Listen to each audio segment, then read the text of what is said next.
அவர் என்ன சொல்றாரு, காந்தி சார் என்ன சொல்றாரு, ஜெகத்ரட்சகன் சாரோட அவர் மகன் வந்து தாவேக்காவில் இணைந்தது வந்து ஒரு பெரிய பின்னடைவு. அவரை வந்து ஒரு திமுகவின் முக்கியமான முகமாக சேலம் பகுதிகளில் அவரை முன்னிறுத்துறாங்க. இதனால் அவர் மகனே போயிருக்கிறாரு, இது ஒரு பெரிய பலவீனம்னு காந்தி சார் சொல்றாரு. போலேன் சார், நீங்க என்ன சொல்றீங்க?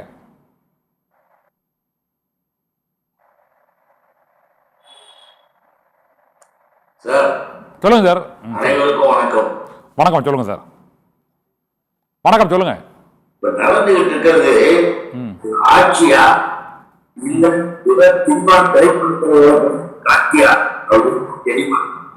ஒரு முதலமைச்சராக இருக்கக்கூடியவர் செய்ய வேண்டிய வேலை, முதலமைச்சராக இருக்கக்கூடியவர்களுடைய செயல்பாடுகள் என்ன, எதுவுமே நம்மால நினைத்து கூட பார்க்க முடியல. உதாரணத்துக்கு ஒரு மட்டும் சொல்றேன், தயவு செய்து இதுவரைக்கும் தமிழ்நாட்டினுடைய அரசியல் வந்து நீங்க பார்க்க முடியாது. கிட்டத்தட்ட 11 மாவட்டத்தில் தனியார் பேருந்துகள் கட்டணம் உயர்த்தி இருக்கின்றன. எப்படி கோவையில இருந்து ஈரோடு மாவட்டத்தில் தனியார் பேருந்துகளுக்கு கட்டணம் ஏற்பட்டது. கட்டணம் ஏற்பட்டதன் காரணமாக பாதிக்கப்பட்ட ஏழை எளிய மக்களும் சாதாரண நிறுத்தல் குடும்பத்து மக்களும் பாதிக்கப்படுறாங்க. தனியாருக்கு யாரும் கொடுத்து இது மிகப்பெரிய ஒரு போராட்டம்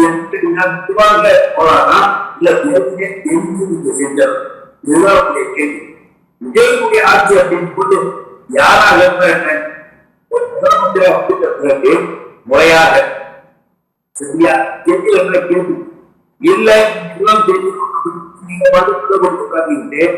ஆதரவு இயற்கையிலே பெரிய வழக்கில் இருக்கக்கூடிய ஒரு தவிர எல்லா பொருட்களும் எங்களுக்கு போது நான் ஊழலுக்கு செய்ய மாட்டேன், நான் அதை சொல்ல மாட்டேன், இதை சொல்ல மாட்டேன்னு மேடையில குறைக்கிட்டு இப்ப விவசாயிகளுக்கு போராட்டம் பண்றாங்க. எல்லா ஊர்களுமே நிலத்துக்கு போராட்டம். அது போல இப்ப மின்சாரம் ஒரு நாள் இருக்கு தமிழ்நாட்டில், ஆனா அதை ஒரு பக்கத்துல என்ன போல. அப்போ நீங்க உங்களிடம் இருக்கக்கூடியவர்களை பணியாற்றக்கூடிய வேலை பார்க்கக்கூடியவர்களை என்ன செஞ்சீங்க? சரியான முறையில முறையாக செய்யலை என்பதுதான் மக்களுடைய குற்றச்சாட்டு. நம்மளாம் குறிப்பாக நம்பி ஒரு ஓட்டு போட்டாங்க. அப்ப கூட தமிழ்நாட்டு மக்கள் 107 தான் நீங்க வந்து சேர்த்துருக்கீங்க. உங்களை நம்பி ஓட்டு போட்ட அந்த சின்ன இளைஞர்களுக்கு என்ன தெரியுங்க? உங்க அமைச்சர் ஒருத்தர் போய் காலேஜில் உயர்கல்வித்துறை அமைச்சர் என்றவர் நடனம் என்ன பாட்டுக்கு டப்பாங்குத்து பாட்டுக்கு வாடி வந்து கல்லூரி அமைச்சர் தான் பெருமை பண்ணார். இதுதான் தமிழ்நாட்டு அரசியல் பார்த்துருக்கோம். இதுதான் தாவேக்காவுடைய அரசியல். இது நாட்டுக்கு தேவையா? எதுக்காக சொல்றாங்க? இன்னைக்கு பாருங்க செய்தி வந்திருக்கு. அமைச்சர் போய் 10 ஸ்டூடெண்ட்ஸ் எல்லாம் ஆதார பாடசாலையில பள்ளிக்கூடத்தில் கூட்டி வச்சுட்டு அவர்கள் முன்னால் ஆசிரியர்களை டீச்சர்ஸ் ஆசிரியர்களை உங்களுக்கு எல்லாம் அறிவு இல்லையா, உங்களுக்கு எல்லாம் சிகிச்சை இல்லையா, இவங்களுக்கெல்லாம் பேசிட்டு அவர்களை இழிவாக குறைவாக பேசியது வருத்தத்தோட எல்லாருமே சொல்லிட்டு இருக்காங்க. அப்ப எப்படிப்பட்ட அமைச்சர்களை வச்சிருக்கிற நீ, எப்படிப்பட்ட ஆட்களை வச்சு வேலை வாங்குறீங்க? நாட்டுக்கு ஒரு நல்ல சும்மா வந்து நான் அரசியல் பேசுறதுக்காக மட்டும் வரல.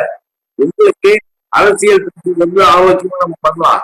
அதே நேரத்தில் முதலமைச்சராக இருந்துகிட்டு விஜய்க்கு இதெல்லாம் தெரியுமா தெரியாதா? விஜய் போனார், ஒரு நாளாவது ஒரு பிரஸ் பீப்பிளையாவது இது வரைக்கும் சந்திச்சிருக்காரா? ஏன் ஊழல் சந்திச்சா என்ன? அவர்கள் கேட்கிற கேள்விக்கு பதில் சொன்னா தப்பா? பதில் சொன்னா உனக்கு நாடு தெரியும், மக்களுடைய நிலைப்பாடு தெரியும்.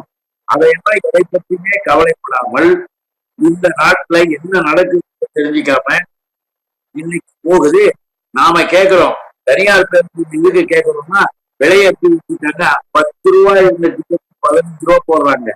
இதுக்கு அரசு என்ன இதுயா கேட்டா நாம கேட்பது போக்குவரத்து துறையின் மூலமாக நீங்க என்ன செய்திருக்கீங்க அதை சொல்லணும்ல, மக்களுக்கு. அதுவும் ஆக காவல்துறையாக இருந்தாலும் சரி, அது போக்குவரத்து துறையாக இருந்தாலும் சரி, இன்னும் இருக்கக்கூடிய மின்துறையாக இருந்தாலும் சரி, தொழிலாளர்கள் அனைத்து விவசாயத்துறை எல்லாத்துக்குமே பாத்தீங்கன்னா எந்த பணியும் ஒழுங்காக முறையாக செய்யற. ஆனா ஒரு வேலையை மட்டும் நல்லா செய்யுது. என்னது? இன்னைக்கு செய்தி பாத்தீங்கல்ல, மிகப்பெரிய செய்தி.